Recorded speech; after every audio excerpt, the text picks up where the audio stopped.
ఇక్కడ ఎవరో కంప్లైంట్ ఇచ్చారంట. ఇక్కడ ప్రాబ్లం చాలా అవుతుంది అంటే నేను అనేది ఏంటంటే అసలు రిమూవ్ చేసే కన్నా ముందు మున్సిపల్ వాళ్ళు మాకు లెటర్ ఇవ్వాలి. ఎందుకంటే ఒక వెండింగ్ జోన్ అన్నట్టుగా డిక్లేర్ చేసారు. వెండింగ్ జోన్ అయితే టౌన్ వెండింగ్ కమిటీ అయితే ఎప్పుడు మీటింగ్ ఉంటుందో మాకు మంత్లీ వన్స్ మీటింగ్ ఉంటుంది మున్సిపల్ ఆఫీస్లో. అంటే ఇప్పుడు పెడతలేరు, దేని గురించి పెడతలేరు, మంత్లీ వన్స్ మీటింగ్ ఉంటుంది. ఆ మీటింగ్లో మేము ఎక్సెప్ట్ చేయాలన్నట్టుగా. ఇక్కడ రోడ్ ప్రాబ్లం వస్తుంది, ఎక్కడైనా చాలా రోడ్ ప్లేస్ తక్కువ ఉంది, ఆ ప్లేస్ మేము రిమూవ్ చేస్తామంటే ఫస్ట్ మాకు ఇంటిమేషన్ ఇవ్వాలి.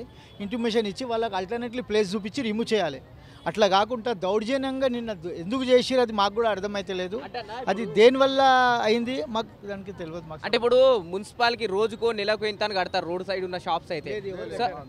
ఇంకేస్ కట్టినా ఎందుకు మీ ఉన్న జీవనం మీద ఎందుకు కొడుతుంది మరి ప్రభుత్వం? బతకనిస్తా లేదా? బీదోలు అక్కడ బీదోలు అసలు ఉండకూడదు కదా.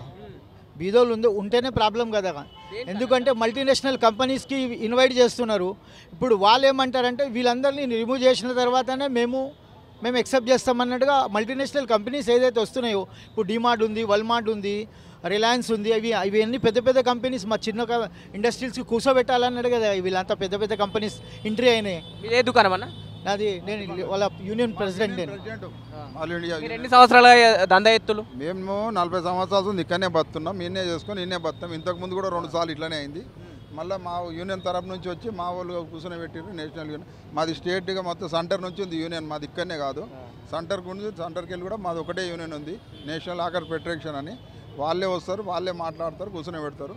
అప్పుడప్పుడు 2 సంవత్సరాలకు 3 సంవత్సరాలకు ఒకసారి ఇట్లా అయితేనే ఉన్నది. ఇది మళ్ళీ మాట్లాడి మళ్ళీ చేసి మళ్ళీ 2 రోజులలో కూర్చొని పెట్టామని చెప్పారు. ఇది ప్రభుత్వాలు మీలాంటి పేదవాళ్ళపైన ఎందుకు ఇంత కఠినంగా నిర్ణయాలు తీసుకోవాల్సి వస్తుంది? ఏం ఎవరికి వెళ్ళి ఎక్కడికి వెళ్ళి ఒత్తిడి వస్తారు. ధన్మాన్ మున్సిపల్ వాళ్ళు వస్తారు, గులగొడతారు, తీసేస్తారు, దబదబ తీసేసి వెళ్ళిపోతారు వాళ్ళు. మాకు మున్సిపల్ కార్డు ఉంది, మాకు మన మనిషికి 50,000 లోన్ ఉంది. ఇంతకుముందు సెంట్రల్ గవర్నమెంట్ లోన్ ఇచ్చింది 10,000 నుంచి 50,000, 10,000 నుంచి 20,000, 20,000 నుంచి 50,000 లోన్ ఉంది. ఇప్పుడు లోన్ కూడా కట్టుకోవాలి మేము. ఒక్కొక్కరు 50,000 లోన్ ఉంది, మొత్తం ఒక బండి మీద 50,000 లోన్ ఉంది.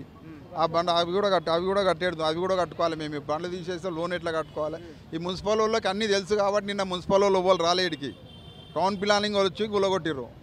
టౌన్ ప్లానింగ్ తెలియదు, మున్సిపల్ వాళ్ళకి మొత్తం తెలుసు. లోన్లు ఇప్పించారు వాళ్ళే బ్యాంక్ వచ్చారు, వాళ్ళే చేసారు, వాళ్ళే లోన్లు ఇప్పించారు. అందుకోసం వాళ్ళు ఎవ్వరు రాలే, టౌన్ ప్లానింగ్ వచ్చి గులగొట్టిరు. మీరు పెట్టుకోతందుకు పర్మిషన్ ఇచ్చింది వాళ్ళే, మీరు నడుపుకోనందుకు పర్మిషన్ ఇచ్చింది వాళ్ళే. సరే మీరు ఎన్నో కొన్ని డబ్బులు కట్టిలు అవన్నీ యూనియన్ ఉన్న రోజులు ఎవరికి ₹1 ఇచ్చేది లేదు. మేము ఎవరికి ఏం చేసేది లేదు. డైరెక్ట్ మాకు ఎప్పిలా తీసేస్తున్నాం అనండి. మరి మాకు ఇంటిమేషన్ లేదు కదా, అందుకోసమే ధర్నా చేస్తున్నాం. మాకు ఇంటిమేషన్ ఇవ్వనందుకే చేస్తున్నాం. మేము ఎవరికి ₹1 ఇచ్చేది లేదు, చేసేది లేదు. మేమే మా యూనియన్ తరఫు నుంచో మేము ఖర్చులైనా కానీ ఇటువంటి అయిన కానీ మా యూనియన్ నుంచి పెట్టుకొని మేమే చేసుకుంటాం. కానీ ఎవరికి ₹1 ఇయ్యము, ఎవరితోనూ ₹1 తీసుకోము. మీరు దుకాణమమ్మా? మాది కొబ్బరి బొండల దుకాణం. ఎన్ని సంవత్సరాల నుంచి ఎత్తున్నా దాదా? 20 సంవత్సరాలు అవుతుంది. మరి మీకు ఎప్పిలా తీసేస్తున్నామని ఎవరు చెప్పలేరు. నేను నెల 15 రోజులు నా మొగని కాలు చేయబడిపోయి నేను ఇంట్లోనే ఉన్నా. నేను నిన్ననే కాయలు వేయించుకున్నా. జర లేచిండు కదా ఆయన, మాకు గోళీల కన్నా అవసరం వస్తాను. నా కొడుకు చచ్చిపోయి 6 నెలలు అవుతుంది. మాకు ఇంకెవ్వరు లేరు. ఇంకా కొడుకు పిల్లలు కూడా 2 సాదాలని నేను. ఇప్పుడు ముసలాయన సాదాలనా, నా కొడుకు పిల్లల సాదాలనా? నా కోడలు 5,000 6,000 జీతం చేస్తే మేము బతుకుతామా? ఏదో ఇంత వేసుకొని కొడదామంటే నిన్న ఆడికి వచ్చేసరికి ఓమ్మ లేవు లేవు లేవు లేవు నిన్న వేసుకుపోతాం బండి వేసుకుపోతాం అనబట్టి. ఎవరు లేరు నాయన, మేము ఎట్లా తీయాలి? ఇయ్యాలని వేసుకున్నా నేను కాయాలంటే కాదమ్మా నిన్ను తీసుకుపోతాము, బండి తీసుకుపోతాము అనబట్టి. ఇక ఎవరినో పక్క వాళ్ళని అయ్యప్ప అని పట్టి ఆ బండి తీసేసి ఆ కాయలు తీసుకుపోయి ఇంట్లో వాడేసిన 4,000 మాల వేసుకున్నా. ఆ 4,000 ఉంటే మా గోళీల కన్నా వచ్చు కదా. ఇప్పుడు ప్రభుత్వానికి ఏం చెప్తాం?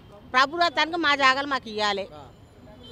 మాకు దుకాణాలు కావాలి. ఎక్కడికి వెళ్ళి అద్దంటుంది కదా, రోడ్ మీద బండ్లు ఎక్కువ అవుతున్నా, ట్రాఫిక్ అవుతున్నా అద్దంటుంది. వద్దంటే మా రేటు చూపిస్తాడో చూపెట్టమాను. మాకు ఒక్క పింఛన్ కూడా లేదు. ఇంత వేజ్ వచ్చింది. ఎవరికి ఇచ్చిండు? ఎవరికి వేస్తున్నాడు? ఎవరికి వేసిండు? అని ఎవరికి వేయలే. చెక్ చేసుకోమన్నా. మా బెంక్ కార్డు కూడా తెచ్చిస్తా, చెక్ చేసుకోరు. చెప్పింది కదా మరి అప్పుడు ఆ ప్రచారంలో ఉన్నప్పుడు 4,000 పింఛన్ ఇస్తా అన్నాడు. ఇప్పుడు ఏడ గుంతలున్నాయి, 7 ఇల్లు కట్టిరు, అవి కూడా కొడుతున్నాడు అంతే. కానీ ప్రజలు ఏమవుతున్నారు? ప్రజలు గరీబ్ వాళ్ళు ఉన్నారు, వచ్చి తిరిగి చూడమా ఆ ప్రభుత్వాన్ని. ఎవరికి బిల్డింగ్ ఉన్నది, ఎవరికి గుడిసి ఉన్నది, ఎవరికి రేకుల రూములు ఉన్నాయి, అది మంచిగా ఉందా చెడ్డగా ఉందా వచ్చి చూడమని చెప్తున్నా. నేను అన్ని చూస్తున్నా గమనిస్తున్నా అంటున్నా. కాదు, ఒక్క మనిషికి ఎన్ని ఉన్నాయి? ఇక్కడ కూడా బజార్లో ఎన్ని అడ్డాలు ఉన్నాయి ఈ రోడ్డు మీద? ఒక్కొక్క మనిషికి ఎన్ని దుకాణాలు ఉన్నాయి? ఒక్క దుకాణం ఉందా, 2 దుకాణాలు ఉన్నాయా, 3 దుకాణాలు ఉన్నాయా? చూసి పెట్టమని. ఎవ్వరు వచ్చినా ఏ లీడర్ రాని, కాంగ్రెస్ ఆయన వస్తాడో, బీజేపీ ఆయన వస్తాడో, టీఆర్ఎస్ ఆయన వస్తాడో, ఎవరు వచ్చినా చూడాలి. తెలంగాణ విడిపోయిన తర్వాత 10 సంవత్సరాల నుంచి ఇట్లా అయిందా? నీ దుకాణం తీసి వేరే దగ్గర పెట్టుకోవాలి వాళ్ళని అన్నారా? తెలంగాణ ఉన్నప్పుడు కూడా ఈ గుడికాడ ఉండే నా దుకాణం, గుడికాడ మొత్తం లీల కేంద్రం వేస్తామని అద్దీసిర్రు, ఆడికెళ్ళి మళ్ళీ బస్ స్టాప్ వేస్తామని అద్దీసిర్రు. తీసితే కూడా నేను జరగలేను, అక్కడనే ఉన్నా, పక్కకే ఉన్నా. మొత్తం ఆటి డబ్బా తెచ్చి వెనకకు పెట్టి ఇక లొల్లి పెట్టాకల్లా ఇక ఆయన బాబా పాసిని వచ్చి అమ్మకిడ జాగి ఇరని పండ్ల బండ్లను జరిపి కొంచెం జాగి ఇచ్చి ఇప్పుడు 2-3 నెలలు అవుతుంది నాకు. ఆ జాగ కాడికి పోయిన సది మాకేం సుఖమే లేదు. ఇప్పుడు నీ బతకనికి మొత్తం కొబ్బరి బుండాల దుకాణం అంటున్నావు, ఇప్పుడు ఆ దుకాణం పోయింది కదా, అటు ప్రభుత్వానికి ఏం చెప్తావు? నీకేం కావాలా? నాకు దుకాణం కావాలి, మాకు పింఛన్ కూడా కావాలి, మా భర్తకు పింఛన్ కావాలి. పింఛన్ లోకానికి ఇచ్చినంత మాకు ఇమ్మను, ఇమ్మను మరి అంతనే. ఏది ఇస్తలేరని చెప్తున్నా కదా నాన్న. మీదేందమ్మా? నాది గుమ్మడికాయలు, కూరగాయలు అమ్ముతుండే, కూరగాయలలో అంతా లాస్ వస్తున్నదని నేను గుమ్మడికాయలు పెట్టిన. ఇప్పుడు పండుగ ఉందని గుమ్మడికాయలు పెట్టిన. ఏ సీజన్ వస్తాయి పెట్టుకొని కూర్చుంటున్నా. నేను హ్యాండిక్యాప్, సదరం సర్టిఫికేట్ ఉంది, జిహెచ్ఎంసీ కార్డు ఉన్నది. 35 ఏండ్ల నుంచి నా షాప్ ఉంది. మా ఆయన లేరు, చనిపోయినారు. పెన్షన్ వస్తుంది నాకు, 2000 పెన్షనే వస్తుంది. ఇంకా మాకు పెరగలేదు, ఇంకా ఏం లేదు. దానివల్ల మాకు అసలు ఉన్న చిన్న జాగా పెట్టుకున్నాము, అది మాది డిస్టర్బెన్స్ కూడా లేదు. ఆ డిస్టర్బెన్స్ లేని దాన్ని కూడా మేము కూలగొట్టేస్తాం, మీరు తీసేయండి అని అంటున్నారు ఇప్పుడు అక్కడ నుంచి. మరి మేము ఏం పెట్టుకొని బతకాలి? మాకు ఏదైనా లైఫ్ చూపించాలి కదా, లైఫ్ చూపించిన తర్వాత మీరు ఏమైనా చేసుకోండి, మేము వద్దనట్లేదు. మేము జరగండి అని ఇన్ఫర్మేషన్ ఇవ్వాలన్నా వద్దా? ఎక్కడిచ్చిండు నాన్న? నేను వచ్చి కాయలు వేపించుకొని నేను ఇంత టిఫిన్ చేసి ముసలాయనకు టిఫిన్ చేపించి గోళీలు వేసి కుర్చీ కత్తి బస్తా పట్టుకొని వచ్చేసరికి అన్నీ తీస్తూనే ఉన్నారు. ఆగులి నేను ఒక్కదాన్నే ఉన్నా, నాకు టైం ఇల్లంటే ఆగలేరు. తీపి ఎవరినైనా పెడితే తీపి లేకుంటే వేసుకోపోతాం. ఓటేసినావు నువ్వు? వేసిన. మరి ఓటేసినందుకు ఇట్లా ఎందుకు ఎత్తున్నట్టు? ఏమో మరి వాళ్ళకే తెలియాలి బిడ్డ. ఓటు అయితే వేసినాం, ఓటు వేయక ఎప్పుడు ఊకోలేము. మాకు ఓటు వచ్చిన సంది ఎప్పుడు ఊకోలేము. మరి ఎట్లుంది ఇప్పుడు మరి రాష్ట్ర తెలంగాణ ప్రభుత్వం, కాంగ్రెస్ ప్రభుత్వం? చాలా బాగుంది. రేవంత్ రెడ్డి అన్ని 6 హామీలు ఇచ్చాడు కదా. బస్సులలో గుద్దుకోమని బస్సులు దొక్కడం మాపు చేసాడు. మేము బస్సులలో ఊకే తిరుగుతామా? తిరగటోళ్ళకి లాభం ఉంది. ఏం పనికి తిరగాలి? ఏం పనికి తిరగాలి? మేము ఇంట్లో సంసారం చేసుకోవద్దా? దుకాణం అమ్ముకోవద్దా? బస్సులలో ఏం పనికి తిరుగుతాం? అది డ్యూటీలు చేసే వాళ్ళకి అవసరం వస్తుంది, మాకేం అవసరం వస్తుంది?